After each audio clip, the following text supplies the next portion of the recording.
आज बनवणार आहे माझ्या घरात सगळ्यांची आवडती भाजी मसाला वांग किंवा भरलं वांग। बाजारामध्ये छान छोटी छोटी कोवळी वांगी मिळाली म्हणून म्हटलं भरलं वांगच बनवूया। त्यासाठी मसाला तयार करूया। लसूण बारीक चिरून, कांदा, टोमॅटो, कोथिंबीर, शेंगदाण्याचा कूट आपल्या आवडीनुसार। या ठिकाणी खोबरं, ओलं खोबरं किंवा सुकं खोबरंही आपण वापरू शकतो। काश्मीरी मिरची पावडर, कोल्हापुरी कांदा लसूण चटणी, हळद, हिंग, किचन किंग मसाला, गोडा मसाला, मीठ, चवीपुरती साखर। अशा ग्रेव्हीच्या भाजीमध्ये आमच्या कोल्हापूरमध्ये साखर घातल्या जाते चवीपुरती। तर हे आता मिश्रण एकत्र करून वांग्याला मी 2 कट लावून मीठ लावून घेतलेलं आहे, कारण वांगे काळे पडत नाहीत मिठामुळे आणि खाताना आळणी लागत नाही। तर हे सारण वांग्यामध्ये भरून घेऊया।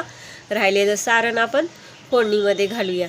तर आता इथे फोडणी करण्यासाठी तेल घातलं, मोहरी घातली, जिरे घातले, कढीपत्ता घातला। आता राहिलेलं सारण घालूया आणि वांगे घालून छान असं परतून घेऊया आणि शिजण्यापुरतं पाणी घालून झाकून आपली भाजी शिजवून घेऊया। चॅनलवर नवीन असाल तर सबस्क्राईब करा, व्हिडिओ आवडल्यास लाईक करा। बघा आता इथे ना छान भाजी शिजत आहे, थोडंसं पाणी आटायचं राहिलेलं आहे। मध्ये मध्ये हलवून घ्यायची भाजी, नाहीतर बुडाला लागण्याची शक्यता असते। हे बघा आता छान चमचमीत वांग्याची भाजी शिजून तयार आहे। नक्की करून बघा।